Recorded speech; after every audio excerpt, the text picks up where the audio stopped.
On this week's episode, Disney has a new CEO, how the coronavirus might affect pop culture, and are we impressed with the Xbox Series X?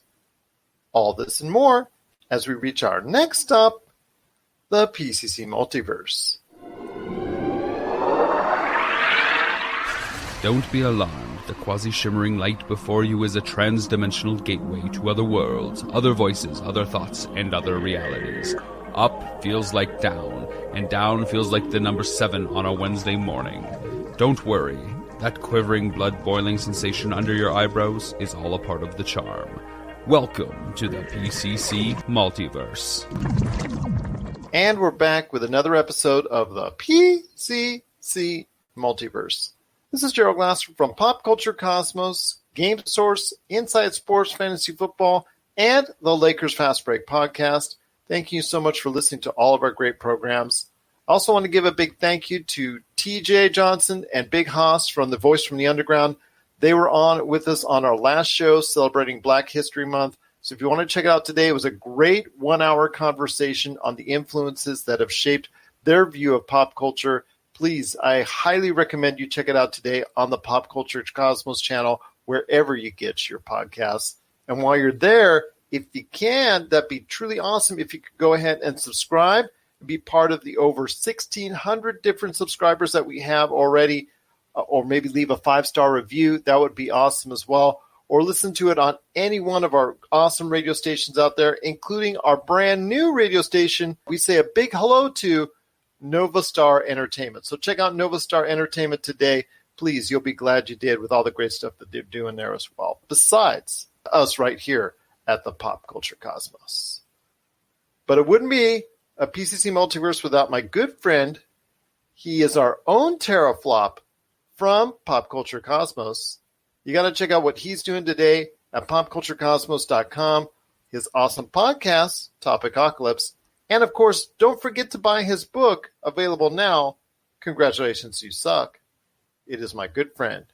It is Josh Peterson. What's up, man?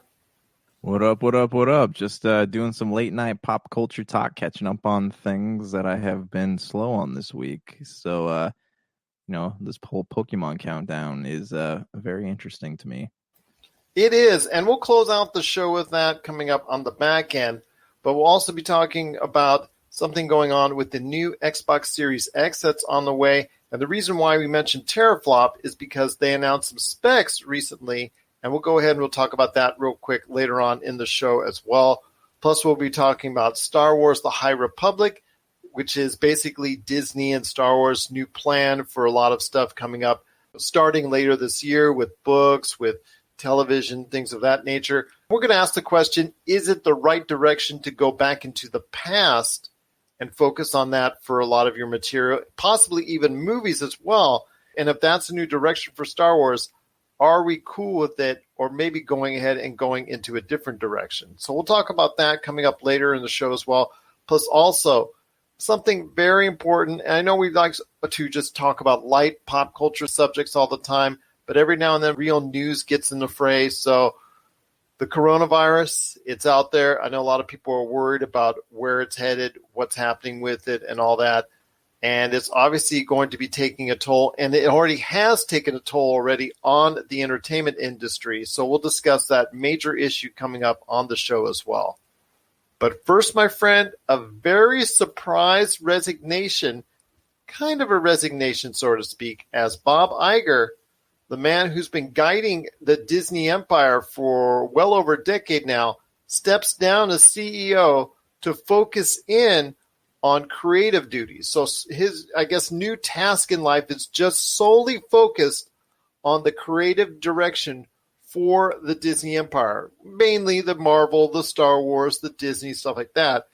And he's turned it over to the man that was in charge of the Disney parks, and that is Bob Chapek. So Bob Chapek is now Disney's CEO. So I want to ask you, my friend, did this come as a surprise to you? I know this is something that, he was going on his book tour, and he'd already said that he was going to be retiring by the end of 2021. But out of the blue, this came as quite a surprise to me. And I'm sure it came as a surprise to a lot of other people as well.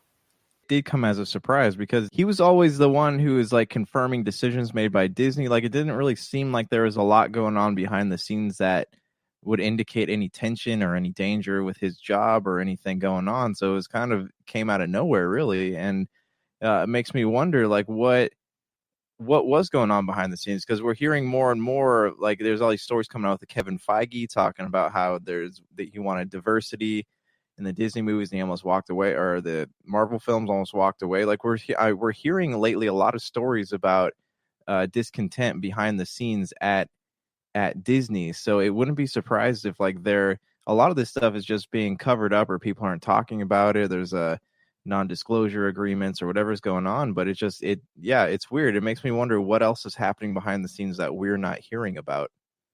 I will say that he was asked by, obviously shareholders and the executives at Disney, Bob Iger meaning, to stay in the platform as Disney CEO back, I think it was in 2018, 2019. He was asked to stay on. So because he was going to retire, I think back then, and obviously promote his book and focus in on that, which he has since released in 2019 and has done a book tour based off of that. But I think his plan originally was to go ahead and take a step back a couple years ago, but he was asked to continue. And again, his contract was going to run out at the end of 2021. So this to me came as a little bit of a surprise, but he is not shifting away from the Disney empire entirely, which is something that I think a lot of people are breathing a somewhat of a sigh of relief, because he's still focusing in on a overall creative narrative. So I don't know where he will stand. Let's say, for instance, with Marvel storylines for Phase 4, is Kevin Feige going to be the ultimate say on that? Or is it going to be Bob Iger? Or is it going to be Bob Chapek? So that's what I'm a little bit confused on right now. Who is guiding some of these narratives now going forward? Is it going to be Bob Iger? How much more of a hand will he have in the creative process when it comes to Kathleen Kennedy and what's going on with Star Wars, which we'll talk about here in a little bit with Star Wars, The High Republic, and the shift in focus in that? Is he going to be a major part of that? What about everything that's going on with Pixar? Onward's going to be coming next week to theaters. How much forward is he going to be part of that narrative for all the stuff going on as well? So it's very interesting to see where the chips lie. I know for Bob Chapek, his task right off the bat is going to be tough. He's not going to have it as easy or as cool as what Bob Iger did, because right off the bat, you've got the issues and concerns with the coronavirus and your Disney parks overseas primarily right now being affected, and potentially your entire park system being affected by the end of the year. Your movies, a lot of people are going to be affected by that. In fact, we're going to be talking about that again later on when it comes to major movies like Black Widow and Mulan. He's not being given the greatest of platforms right now. It's not being an easy transition. So it's kind of curious that Bob Iger went ahead and did this at the time he did this, because this year is not going to be looking as swell as it did last year, because last year you had, $6 or $7 billion movies. Your parks were earning revenue at a record pace. You raised rates, but you're still earning even more revenue than that. Last year was a tremendous year. So I'm not quite convinced that, like you are, that everything is on the up and up, and Bob Iger telling everybody and reassuring to everyone that this was not done out of any danger or health issues or behind the scenes chicanery. I'm not totally convinced on that, because right now instability lies on the horizon for Disney. Yeah, I mean, there's a lot of things going on, a lot of things waiting up ahead that we don't really know how to handle, or you mentioned the coronavirus is a thing. All these franchises Marvel's moving their franchises in different directions now, introducing all these new heroes. Star Wars is starting this new era. A lot of moving pieces going on. A lot of wheels in action. We're just now seeing the results of the Fox merger, all these new properties, Disney Plus, and he has his job cut out for him, right? He has a lot of work ahead of him, so it's not going to be a walk through the park. And perhaps that's why Bob Iger stepped down. Like, he was just didn't want to start all these projects and then leave them a year later. Who knows? But it's not a fun task to be CEO of Disney, I'm thinking. But at the same time, it should be an honor for him to be entrusted with it, because that means they think that he can handle it. So let's hope that he does, he does what needs to be done and see good things from Disney coming up here. Let's hope that continues to be the case, but it is, you can easily see it's going to be a rough time, at least in the first few months, because of what's going on, as we talk more and more about the coronavirus, and that becomes more and more of an issue. And we'll talk more about that again in the back half hour of the show, more about how it will affect the industry going forward and some of the things that were, going back and forth that are being said and being done about the coronavirus. Real life, my friend, is going to be kind of tough. And again, also, you've got a changing dynamic when it comes to the Marvel Cinematic Universe. You've got some unknowns as far as in Phase 4. And we've talked about this before. It's not a certain slam dunk with the Marvel Phase 4 with all the new properties that they're introducing, not only from a Disney Plus standpoint, but from a cinematic standpoint with Shang-Chi and the Eternals. These are complete unknowns. This is a great time to introduce it because you come off the success of Phase 3, but Phase 4 is going to be very tricky on how you go ahead and go about it.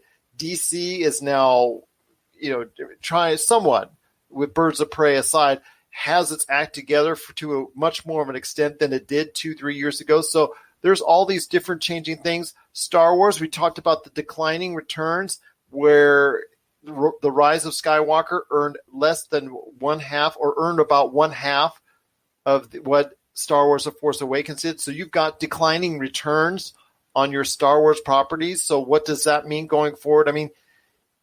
On the surface, you think everything's great for someone like Bob Chapek to come in there and guide the Disney ship, but it is going to be some tough sledding ahead for Bob Chapek, and I hope that he's up to the challenge because, again, as not everything was great as it was last year. We could go on and on and on about all the great things that happened with Disney last year. This year, again, like we were talking about, Josh, it could be a whole different story by the time we talk at the end of this year for Disney. Yeah, it's a lot of unpredictability right now, right? It's hard to, I'm guessing even like their market researchers are having a hard time figuring out where things are going and what the market's going to look like even 6 months from now. So and you had mentioned, it's interesting because you had mentioned the Disney park and like coronavirus and things like that. Are we going to see a decline in people visiting theme parks? Like what kind of effect is this going to have on it? And then, we'll talk more about this later, but how long until it normalizes, right? And everything kind of levels back out. That's the big question. And we don't know, there's no market research. Nobody really knows anything at this point. Exactly. It's all an unknown. It's all out there. We're not sure exactly where it's going to take us, but it is going to be an interesting ride nonetheless. And for the folks that are following Disney closely, like we are, Bob Chapek, you've not been given the greatest hand in the world. And again, he still has to deal with the fallout of 21st Century Fox and that merger. And everybody's talking about how of the 5 major purchases that Disney made over the course of the last decade or so, starting with the Pixar buy and all that this could be by far and away the worst value of them. So how do you gain profitability from that purchase? What steps do you need to take? These are a lot of questions that Bob Chapek has to deal with. I hope he's the man for the job. I wish him all the best. And like I was saying earlier, the challenge is out there for him indeed. So not everything on the surface is how should I say, golden for Disney right now, but definitely is something to look at. But there is a lot on the table on the plus side, but there's also some questions coming up on the road for Disney and Bob Chapek. What are your thoughts out there on Bob Iger stepping down as CEO for Disney and a new Bob Chapek, stepping in as CEO for Disney and the road ahead for the company itself? Share us your thoughts, popculturecosmos@yahoo.com. You're listening to the Pop Culture Cosmos. Don't touch that dial. Wait, do people still use dials? For the latest news and information, analysis and opinions on the Los Angeles Lakers and the NBA, check out the Lakers Fast Break podcast today on wherever you get your podcasts.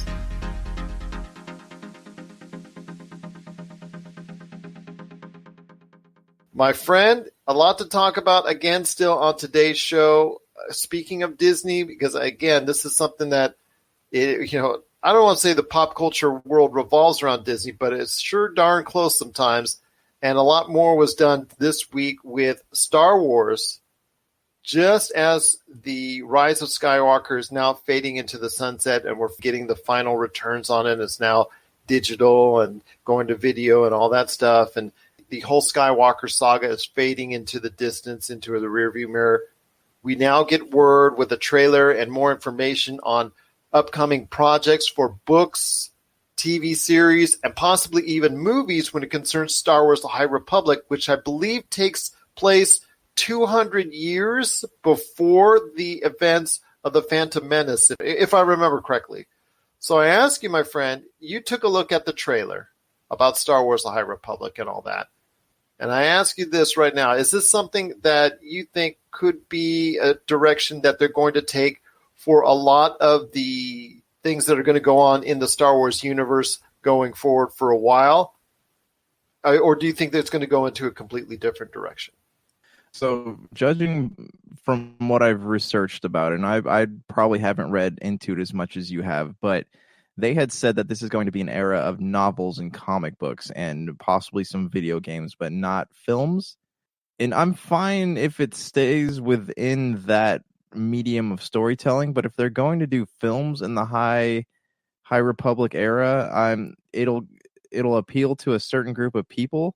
And yeah, I'll probably go watch them, but I don't think that's going to do much for them in terms of garnering new Star Wars fans, getting a new generation. This is what we always talk about, right? After Rise of Skywalker, what happens next? How is Star Wars going to survive the next 20 years, right? And it's not going to do it by appealing to fans who are in it for the nostalgia, if that makes sense. I think that if they want to do something successful, they're going to have to move the storyline forward, give us new heroes, give us a new era. I don't think the High Republic is the best place to do something like that because it's tied too closely to the Jedi and to the pre-Empire stuff. And it feels more like a prequel to the prequels. Absolutely. I agree with you on that. I am more of a forward-thinking person. I just like to look at what's coming up ahead or what can be created out of the blue ahead and the universes that you can create from it. Now, mind you, it's not 100% definite what we could be seeing in 2 years with a new Star Wars movie or what comes after that in 2 years after that or 2 years after that. They've said at this point in time that they're probably not going to have a trilogy unless whatever comes out becomes really successful. I'm just concerned that they want to go ahead and just draw upon the same old stuff from the Skywalker saga that they said that they were going to be finished with, which in essence they're not by going to the Star Wars The High Republic because it all draws into it. If you put Yoda in there, which if you saw the trailer, he's in some of the art before the actual production takes place. You saw him there as 200 years younger. So he is a part of it. And that's something that ties into very heavily. So it's like you're not escaping the Skywalker saga. I'm looking for something new. I'm looking for something advanced. I'm looking for something in the windshield of life. As we were talking about on the last episode with the guys from The Voice from the Underground, I'm looking for something in the windshield and what's coming up on the road ahead of me as opposed to what's coming up in the past. And although it's nice to go ahead and touch on some of this Republic, like, for instance, when BioWare did the Old Republic, and there's been talk about an Old Republic movie, and that's nice as a one-off and whatnot, but still, I think that they're announcing their intentions on focusing quite a bit of the material coming up in the future within that realm 200 years before the Phantom Menace. I'm not sure that's a great decision because it tells me that they're still so dependent on that Skywalker saga. It's just like they can't escape it and try something different and new. Here's where I think Disney is right now. They're trying to figure out how to market things, right? They want to market to the crowd that they know they're going to get, the guarantee merchandise sales, right? The fathers who are going to buy these figures for their sons and daughters and tell them stories about it. Oh, like Yoda. Let me tell you about Yoda. You know, Yoda's on Dagobah and he trained Luke Skywalker. Those types of stories. They're too afraid to take a risk on something new. And that's actually the overall problem with Disney in general, right? We're looking at Marvel properties, Star Wars properties, Disney movies. Everything's a retelling of a retelling or a sequel to a sequel. And, and this is showing up now in their marketing strategies, is the fact that they're not willing to let go of the past and try something new. And that's why we like so much the ideas that even though it's up in question as far as from a financial standpoint, but when it comes to Marvel, they have the cachet right now to do some of the things that are new. As we talked about with Shang-Chi and the Eternals, these are new things, new properties that we haven't seen before for the most part for a lot of us out there as a general consumer. So that could be something that is a reach and is something new, but how they package it, hopefully it's not too familiar. But again, like I was talking about, something new and unexpected that we could really get into. Right. And I don't think that's what this is going to be. Because to me, the High Republic era, it's like Los Angeles, right? I think it's a cool idea, and I it's fun to dive in there for a little bit, but it's not something I want to go back to over and over again. It doesn't feel fresh. It feels like it's crowding an already crowded universe, and I think they need to jump a couple 100 years into the future and just show us something new, show us something that we haven't seen before. Something that doesn't tie into the Skywalker saga in any shape or form. Another part of the Star Wars universe, per se. Let Yoda go. Let the Jedi era go. Create something. I mean, you can keep the Jedi. That's a staple of Star Wars, but don't make it take place within the confines of of already established lore. I agree with you. It should be something that take a bold new step into a different way of doing things, because it's clear after the results of what happened and the declining numbers that the movies had over the course of the past 5 years or so, since 2015, since Star Wars The Force Awakens, the numbers have declined. It's right there. Fans' interest is less when it comes to Star Wars. We talked about it before when it was you and I were talking about the generation after you, Josh, when we talked about 10, 15, 20 years down the line. Will Star Wars retain its cultural footprint with individuals that are 10, 15 years younger or more younger with you? I'm not convinced it will, because Disney and Star Wars has not taken the right steps to go ahead and recapture that magic. And I don't think going back 200 years in time and focusing the entire universe on that era is the right answer. Again, I think it should be just a clean slate, and let's go from there. You've got some very talented individuals and writers and creators. We talked about Kevin Feige and Taika Waititi. They've both been attached to possible Star Wars projects. Something that you've got some of the most entertaining and intelligent minds in the industry that could be focused on it. I mean, The Mandalorian has been such a great success because it seems outside of what goes on in the Skywalker saga, even though it is in a way still tied to it. It just seems different. It seems a little fresh, and that's why I think a lot of people have attached itself to it. But again, if you could go even further and take even bolder steps, I think you might like the results that, for the most part, if it's done well, that you would get out of it, as opposed to going so far in the past with the High Republic. And not to mention, too, that every time they take a step with Star Wars and it doesn't pay off, it has delegitimized the franchise, right? It has made people angry, made people not want to go back and keep revisiting this world. Like, they don't have the goodwill of, and this is sad to say, they don't have the goodwill of the people anymore, right? They don't have the goodwill of the hardcore fans. They're going to be more skeptical about it. Like, I have friends who love Star Wars, and after The Last Jedi, they don't even care to watch it. They didn't even want to see Rise of Skywalker. They didn't even want to see how that resolved itself. And every time Disney takes a step like that, a step in the wrong direction, they delegitimize it. So when they finally do get Star Wars headed in the right direction, people aren't going to care anymore. No, they're not, and that's going to be very disappointing.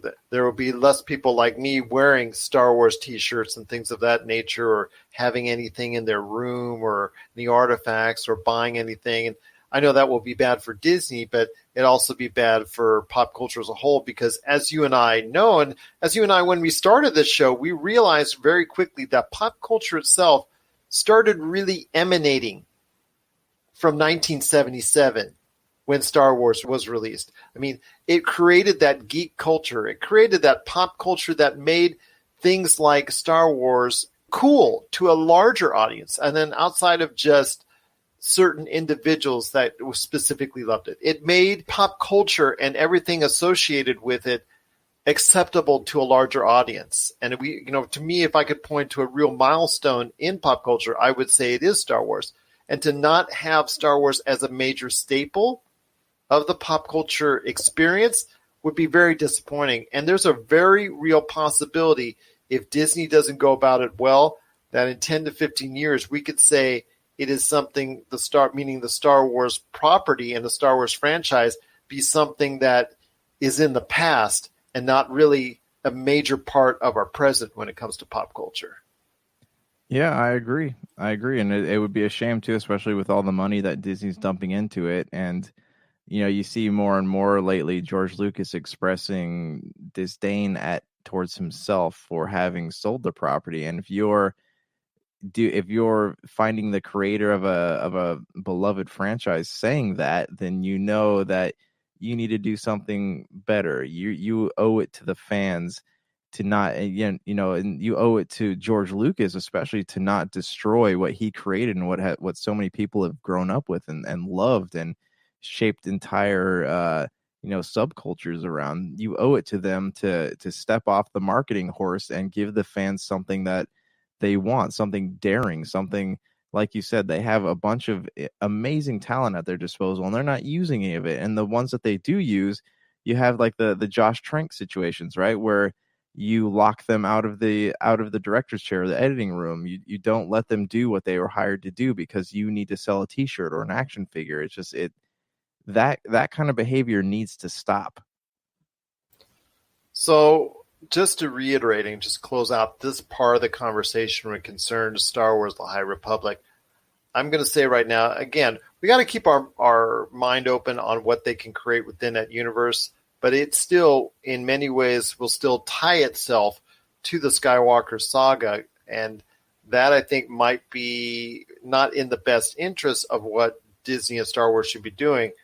I think both you and I think that Disney should take bold steps to create new universes or new parts of the Star Wars universe going forward that lead into well after the events of the Skywalker saga. I mean, is there any part of the Skywalker saga that can still remain of interest for you, knowing, after you've seen the rise of Skywalker and it all is said and done and the dust is settled, is there any characters or anything you could really take from it that you could expand on it? Or do you just really want it to go in a completely different direction, in a completely different time, in a galaxy far, far away?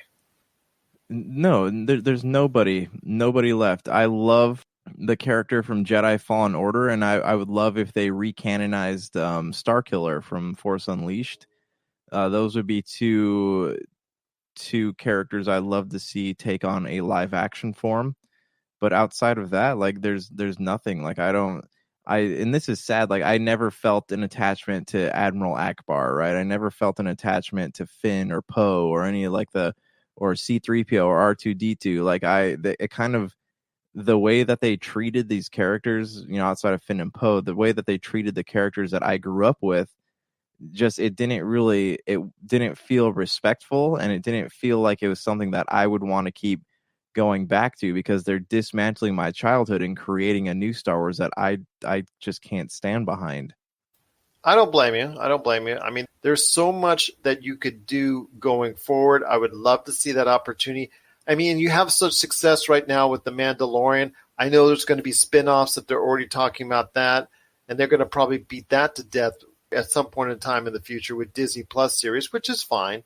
Maybe even a Baby Yoda movie or something like that has been also talked about. So that's fine. We can hang with that. But still, when it comes to creating a life going forward for the rest of this decade, I'd love to see them going forward instead of going back in the past from a galaxy far, far away.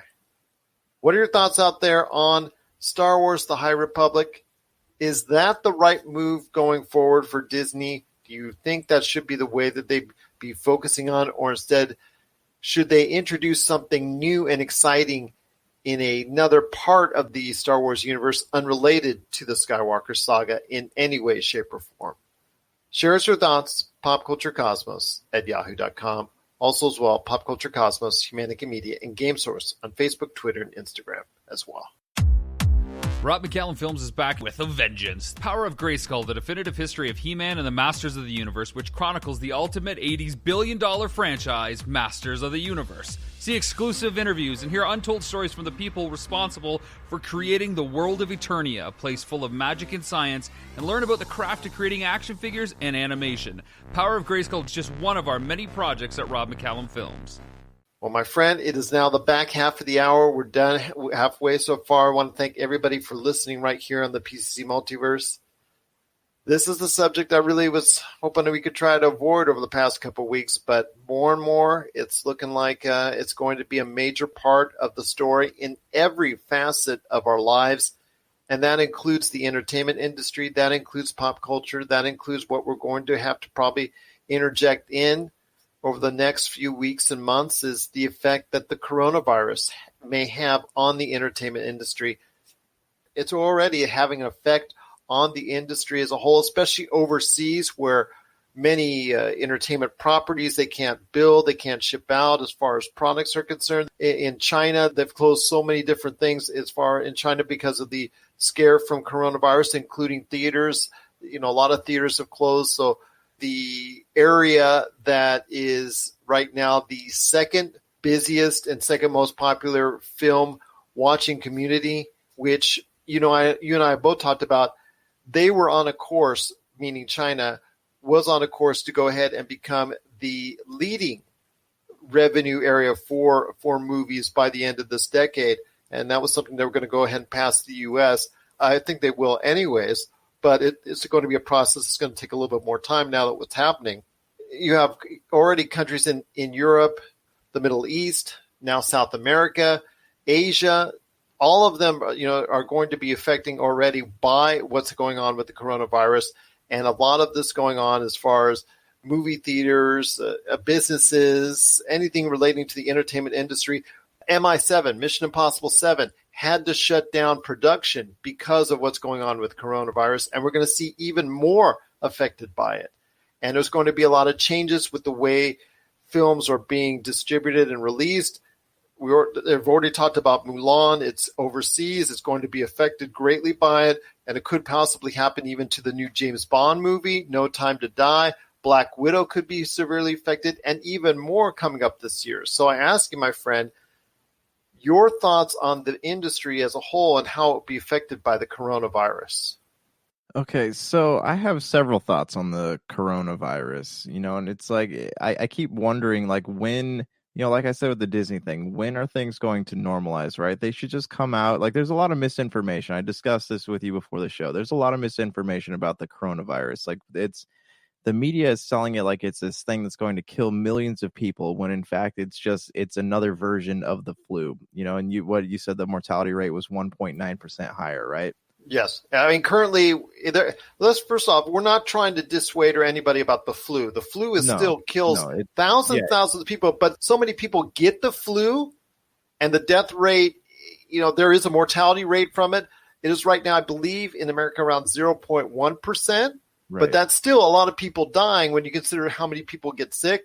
But the mortality rate, I think right now, as according to most news reports, is right around 2% for the coronavirus, which is still, it's not as, the mortality rate is not as big as what everybody perceives it to be, but it's still there, and it's still very scary. Right, it is, but it's being sold like this is the apocalypse. This is everyone's going to die. There's always articles coming out saying you need to buy hand sanitizers and those damp tissues, whatever they are.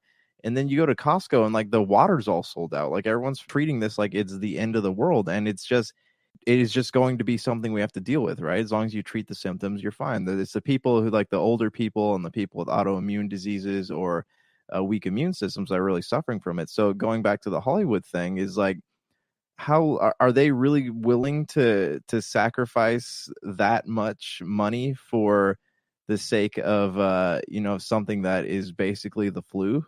And as a teacher, right, and these classes I teach, I'm hearing students go, well, my parents are going to send me to Idaho or Ohio, somewhere in middle America, if the coronavirus hits the U.S. It's inevitably going to hit the U.S., and it's kind of dumb to me, because I sit there thinking, I'm like, well, are your parents going to send you to middle America if you have, if there's an outbreak of the cold, like, or an outbreak of the flu? And these aren't joking matters. Obviously people get sick, and it does affect their health, but it's something that we're just going to have to deal with. You treat the symptoms, and a lot of people with coronavirus don't even know they have the symptoms because they're asymptomatic. It passes in and out of their body, and they don't even know anything about it until, they find out that they infected somebody. So it is something that we're going to have to deal with. It's going to have to be normalized. And with all these movies coming out, yeah, it sucks that these places are experiencing an outbreak, but perhaps,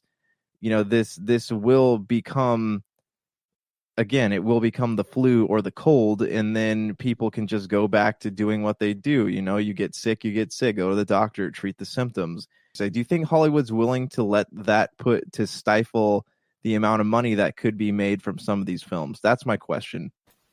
Well, there's already a great concern because, like I said, in several countries already, public places such as movie theaters are being shut down, restaurants are being shut down. Places that would normally cater to entertainment industry as a whole are being shut down. Theme parks, Disney's obviously monitoring it very closely, and there's talk about shutting down some of the Disney parks that are out around the world. So they're obviously, like we talked about.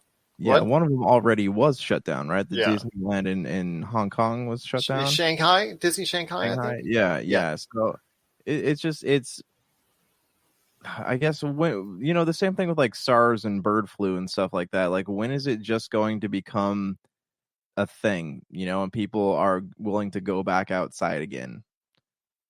But that's the problem. But for the entertainment industry right now, they're going to be hit in the short term.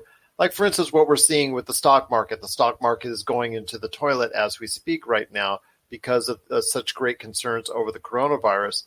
The same thing has to be said because of the entertainment industry.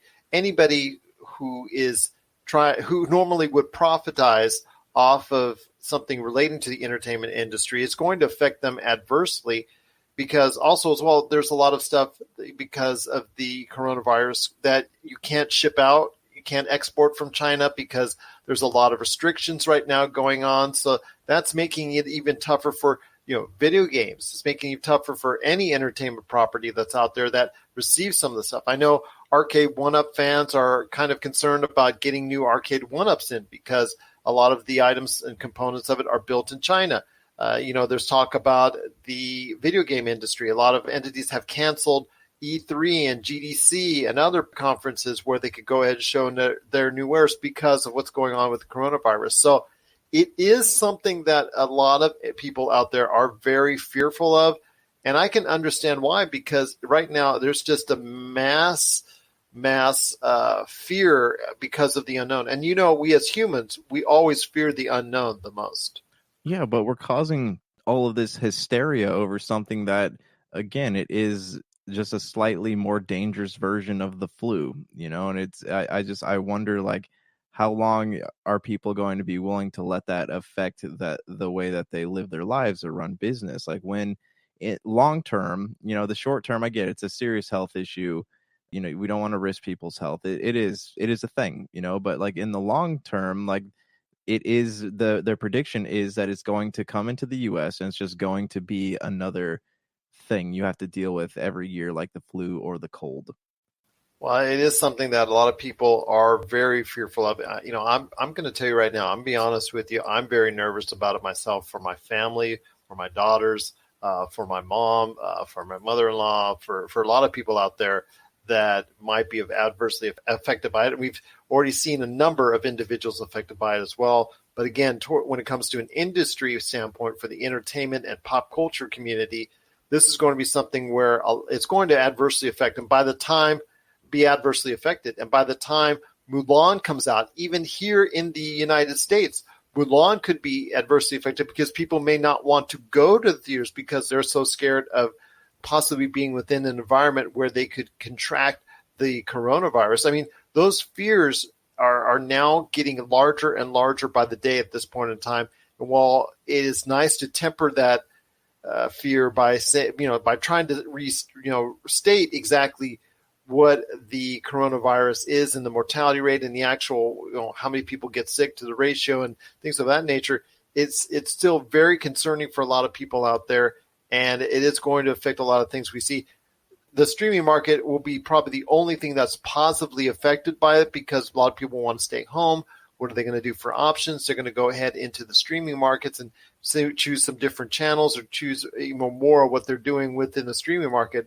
But that won't replace what you're doing as far as going to a theme park or going to the movie theater because you're so concerned about possibly going out into a public environment once the coronavirus, like you said, if it does become a major issue here in the United States. Yeah, I mean, it's inevitably it will, but again, like I said, it'll be turned into another version of the flu or the cold. But yeah, no, I get it. It is a serious issue.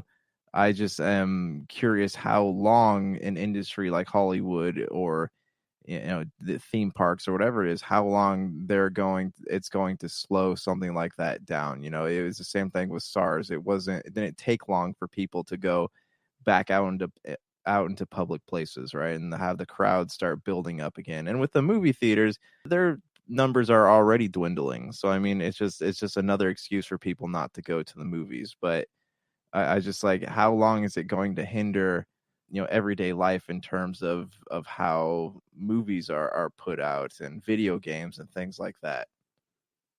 This is going to be concerned going forward. How adversely affected will major events for pop culture, such as CinemaCon, coming up here in Las Vegas very shortly, such as E3. You've already seen it with GDC, but all the other events and other things that we in pop culture, sporting events, that's also going to be something that could be adversely affected in the not too distant future. So we'll have to wait and see exactly what's going on as we, as a people in around the world. All of us, I think, as a community, are closely watching and closely being very attentive on what's going on with the coronavirus and how it is unfortunately being spread still to this day. And it is going to affect the way we view everything in our everyday lives, including pop culture. And here's hoping that you and your families out there will be safe, and hopefully you'll stay healthy out there and continue to go ahead and enjoy life the best you can under these difficult circumstances coming up in the not too distant future from what's going on with the coronavirus. What are your thoughts out there on how the coronavirus will affect the entertainment industry? Is it going to be something that's going to cripple most major industries, including what we see out of the movie system and everything else going forward? How big of a part will it play in the damaging of our pop culture for the short term, at least? Share us your thoughts, popculturecosmos@yahoo.com. Also as well, Pop Culture Cosmos, Humanity Media, and Game Source on Facebook, Twitter, and Instagram as well. You're listening to the Pop Culture Cosmos. If you need your video game fix, be sure to check out Retro City Games. Located in Town Square on Las Vegas Boulevard or in Henderson, Nevada, Retro City Games has the cure for all your video game vices. Retro games and games for current consoles, Nintendo, Sega, PlayStation, Xbox, and more. Retro City Games has all the staples from any library and some highly collectible offerings too. So pick up a few games today at Retro City Games in Town Square on Las Vegas Boulevard or in Henderson, Nevada. Retro City Games is your video game metropolis. The Xbox Series X, my friend, they announced more stuff this week. I wouldn't say they announced everything when it comes to the Xbox Series X, but they did announce quite a bit of information. I know you got a chance to take a look at it. Some of the big ticket items when it comes to the Xbox Series X is 12 teraflops. There's variable rate shading, which I know was a big key that they already shown in test demos already. Hardware accelerated DirectX ray tracing, which they also got a chance to show off. Two of the big things I think a lot of people are looking at are the quick resume for games that you could go ahead, whether you're playing 1 or 2 or 3 or whatnot, you've got them all on hold and you can go ahead right back into the game after you maybe turned it off for a couple days or whatnot.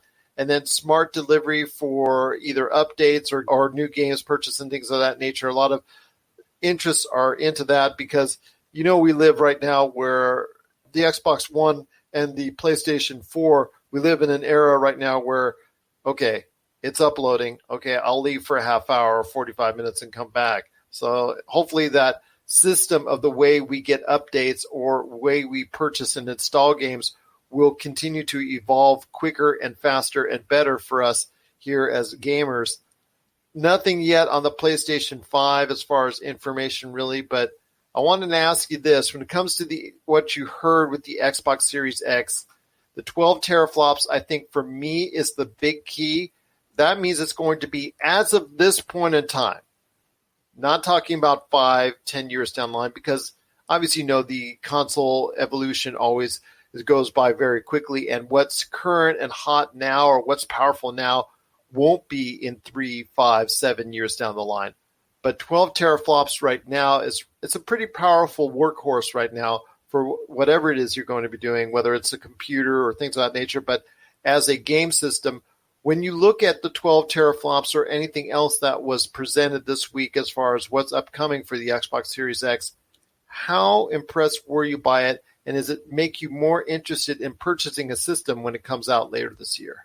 Yeah, of course I'm interested. And right now, I have more faith in what Microsoft's doing than Sony, because Sony has not given us any information, right? And they're dropping out of these conferences, coronavirus or not. At least Microsoft is being transparent and telling us what's in their console. Yes, this console exists. Yes, we do have plans to release this console soon. Sony's saying, oh yeah, we're working on something.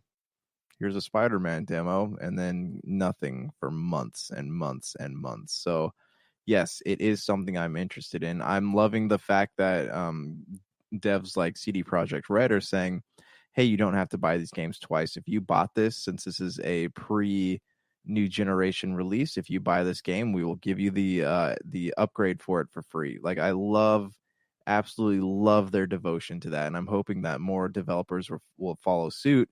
As for the text and the specs and things like that, I know it's supposed to have a better refresh rate, which is good. So when you play these role-playing games, and everyone is frozen, like Elder Scrolls, right? You walk into a town, everyone's frozen, and then all of a sudden they're just going about their business, right? It seems like you're walking on a surprise and you end up surprising them instead.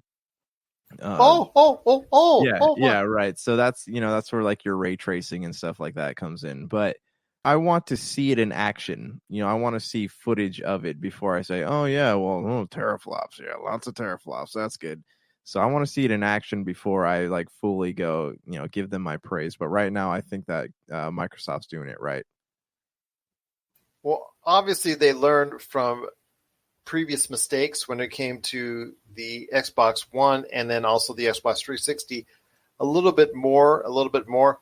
Plus the fact that they have not been on the winning end of any console generation, at least even here in the United States, that still is an issue that they have to address, where they're getting trounced by the PlayStation 4 in this current generation. So they're learning from their mistakes and trying to go forward with a better product. I agree with you that this is something that is impressive, but you need to see it in action. I do like the fact that they are, like you said, with the developers talking about free upgrades and things of that nature, but also as well the fact that Xbox Series X, right out of the gate, they're pushing the backwards compatibility. That was something I think a lot of people right off the get-go said, if it's not backwards compatible, don't even talk to us, because now these days it's something that needs to be a necessity. You need to have that backwards compatibility, or else for what we could play now on the PlayStation 4 and Xbox One is acceptable to us. As far as from an audio and a visual standpoint, a lot of people will be out there like, okay, this Xbox Series X doesn't go backwards in compatibility. You know what? I don't need to go ahead and get one because I'm just fine with what I have. The PlayStation 4 and Xbox One right now fits during this current generation quite nicely still. You could create a splendid game, a great-looking game right now, especially on the tail end of this generation, that looks very beautiful, that plays awesomely, that you wouldn't have a need to go ahead and upgrade if you decided to go down that route. So I'm glad that at least Xbox Series X is understanding that they have to make things backwards compatible and not having the people go through a paywall to make it such. Yes, and again, Microsoft has always been very, very good about things like that, right? They've always been incredibly transparent, and they've always listened to the fan feedback, given the fans what they want. That's something we don't get a lot. It's nice to see that they care, whereas Sony feels like their goodwill from people, like they're total fanboys everywhere. And we've had this discussion before. Sony fanboys everywhere, but we don't Well, know. before you say that, there's also the disc sharing thing that Sony jumped on. Remember when Xbox was really going to go ahead into a different direction, and that got a lot of people mad. So Xbox has not always done it right. No, they haven't. But when people said, hey, we want these games backwards compatible, Microsoft did it. When they said, hey, we want more first party games, Microsoft went out and hired a bunch of first party things. They've done big moves, big expensive moves on behalf of the fans, where Sony just kind of goes, you know what? How long did it take them to do cross compatibility, right? The people at Microsoft were like, we're down. Let's do it. They did it with Nintendo. They talked to Nintendo, the whole 9 yards. Mm-hmm. Yep. And Sony's like, no, we're too good for you guys. Sony's a very like pinky up when they drink their Red Bulls. That's what Sony is. So I don't know. Like, I just feel like there's something weird going on behind the scenes at Sony. And for right now, like Microsoft, they're killing it with this next gen thing. Like, they're going to come out the gate really strong. Well, I believe this is maybe, I don't say it's their last chance, but this is their last big chance, I think, to gain a foothold in a generation. We've talked about before the lack of success they've had in the Asian markets with the Xbox One and the Xbox 360. I don't know if they'll ever culturally get over that hump, but they could sell so much more and be more successful in other markets that would offset that cultural difference and cultural disadvantage that they have if they have something that is so much more substantially better than what PlayStation could offer. Will that be a case? We're not sure because we haven't seen any of the specs for the PlayStation 5. And it's kind of good for PlayStation because Xbox is showing all their cards or virtually all their cards and putting it out there on the table. So PlayStation could go ahead and say, hey, we're going to top that. We're going to top that. We're going to top that. Or we're going to match that. We're going to match that, something like that. But I still have a worry over the price because as you and I both know, initially price tag is very, very present in our minds. And Xbox, even with all those great stats and all those great specs and all that, it could have a hard time selling if it's not at a good price point. So I ask you, my friend, with all that you see as far as the specs so far that have been displayed already when it comes to the Xbox Series X, do you think that Xbox will make the mistake, as we've seen before in previous console generations, of pricing a console too high and suffering in sales from it? No, I don't think so, because Microsoft has always kind of come out at a very strong price point. I mean, the Xbox One, right, was $400 when it came out, and that was about the price that Sony came out of the gates with the PlayStation 4, if not a little bit higher. There were differences, right, in the memory on each one. But Xbox One, I think they came out of the gate the right way because it was what, a year later, even less, when they came out and said, hey, we have a newer console coming out and you can buy it for a lot cheaper. So that was even if they come out the gate expensive, they will monitor the marketing trends and they will compensate for that high price when the right time comes. I'm singing their praises right now and I could be wrong, but that's something I've never seen Sony do, right? Sony only started coming out with these comparable consoles after Microsoft started doing it. So it is a it's weird because they usually try to learn from each other, try to make moves based on what the others are doing, but Sony's not making any moves. So I can see Microsoft kind of going into unexplored territory here. Well, we'll wait and see what PlayStation does. We're just not sure when they're going to announce any of the specs for the PlayStation 5. That's still up in the air, especially with what's going on with the coronavirus, possibly preventing them and other companies from showing up at different venues to go ahead and announce their wares. So there still remains a big question on the future of what's going on between PlayStation 5 and the Xbox Series X and which one will be more appealing right off the bat when both systems come out later this year. What are your thoughts about the announcement of the latest specs coming up for the Xbox Series X, which is due out later this year? Were you really impressed by them? Or do you need to see more from the Xbox Series X and Microsoft before you go ahead and invest possibly $300, $400, $500 on a new console? Share us your thoughts, popculturecosmos@yahoo.com. Well, it's been a great conversation, my friend. I just enjoyed having it with you. A lot of serious topics mixed in with a lot of great pop culture stuff as well. I'm hoping for continued health and happiness out there in the long term for all of our listeners and everyone out there. But before we head on out, my friend, I wanted to go ahead and hit this up with you. The Pokemon community had a vote on the most popular Pokemon. And I got to tell you, I was kind of surprised that Greninja is the most popular Pokemon right now out there in the Pokemon community. Your thoughts on Greninja getting the top spot and other Pokemons like Lucario, Mimikyu, Charizard, Umbreon, they're the top 5. But Pikachu, the most recognizable of them all, is barely even the top 20. And Eevee is just barely 20. So I ask you, my friend, what's going on with people's changes in taste in what they love about Pokemon? I don't know. I feel like the older generation of Pokemon fans have kind of fallen off the wagon, such as you and I, and a newer generation of Pokemon fans is there. And the ones that are from the older games that are recognizable are only because they still take up so much spotlight in the newer games too. Like, for example, the Pokemon Let's Go Eevee, Pokemon Let's Go Pikachu, like you could fly your Charizard around, right? Like you still got those Pokemon and they were still fun to play with, and you needed to use them to get to certain parts of the map. Like they still take up centerfold in the newer Pokemon games, and I think that's what keeps them alive, especially like Gengar, right? Gengar is always in the cartoons, he's in the movies, they got a bunch of plush toys of Gengar everywhere you go, and it's they've done a good job of marketing. They market the Pokemon that they want to be front and center, right? They have a certain set, so we're not going to see like a Diglett or something, making that top list. We're just going to see the ones that Pokemon decides to focus on in the new games. Well, it is interesting to see the results of this voting with, like I said, Pikachu hitting 19 and Eevee hitting 20, which is kind of funny that because you just finished selling or naming 2 of your latest Nintendo video games off of these 2 characters. So going forward, does Nintendo need to go ahead and realign its thinking and reshape it to some of the more popular characters within the Pokemon universe and put more of the focus on them and away from older traditional Pokemon like Pikachu and Eevee and all that?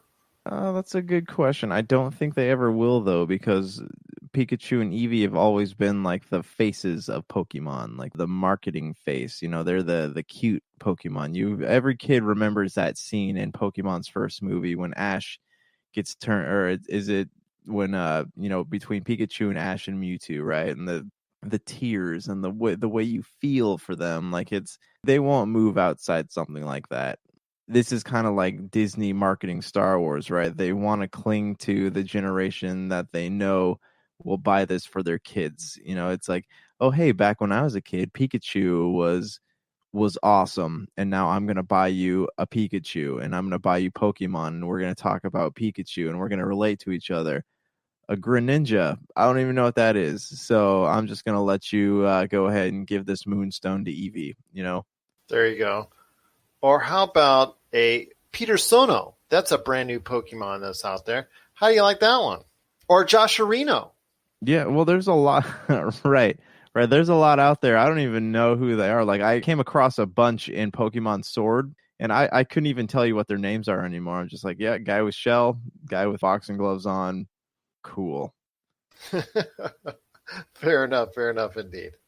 What are your thoughts out there on the Pokemon voting? Were you a part of it? Did you like the results?